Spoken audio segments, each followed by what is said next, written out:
In a land known for its lush landscapes and peaceful communities, there lived a wise and just king named Arthur. His reign was characterized by compassion and fairness, and his people lived harmoniously under his rule. However, as time passed, a new neighbor arose, King Edward, ruler of a neighboring land. Unlike King Arthur, King Edward was consumed by greed and the desire for power.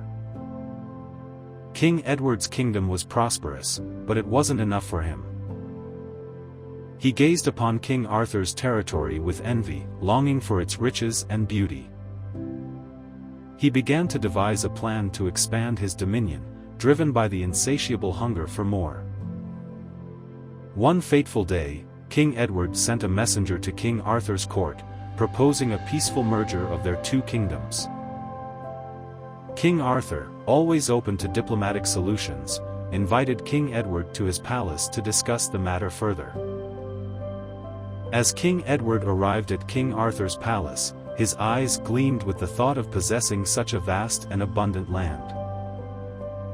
Over dinner, the two kings discussed their kingdoms, values, and visions for the future. Despite the pleasantries, King Edward's intentions were clear. He wanted to seize King Arthur's realm and merge it into his own. Unbeknownst to King Edward, King Arthur sensed his true motives. The wise ruler decided to teach his covetous counterpart a valuable lesson, hoping to guide him onto a path of righteousness. King Arthur proposed a challenge.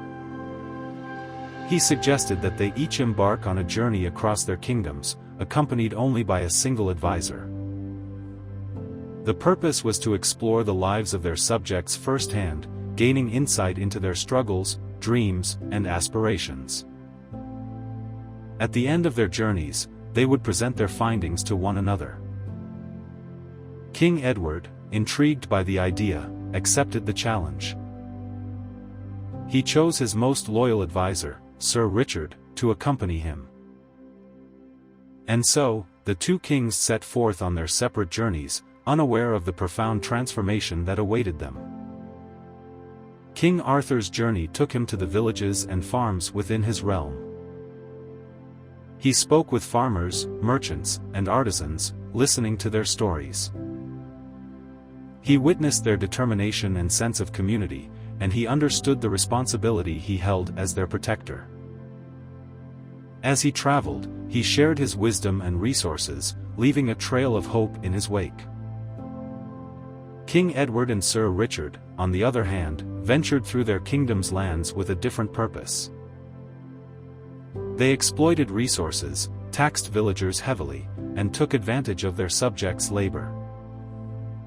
Sir Richard expressed concerns about their actions, but King Edward dismissed his advisor's worries, consumed by his own greed. When the journeys came to an end, the two kings reunited to share their experiences. King Arthur spoke of unity, compassion, and tea.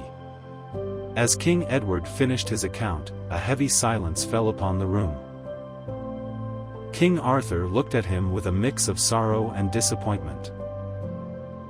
He revealed his awareness of King Edward's true intentions, urging him to reconsider his path. At first, King Edward's pride prevented him from admitting his mistakes. But as King Arthur spoke of the beauty of leadership rooted in empathy and respect, King Edward's heart began to soften.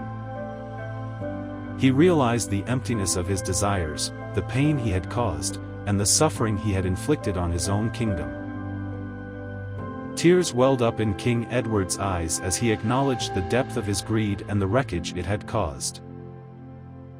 King Arthur extended his hand in friendship, offering guidance and support to help King Edward mend the wounds he had created. With King Arthur's guidance, King Edward transformed his kingdom's policies. He abolished unjust taxes, protected the environment, and worked to heal the relationships he had shattered.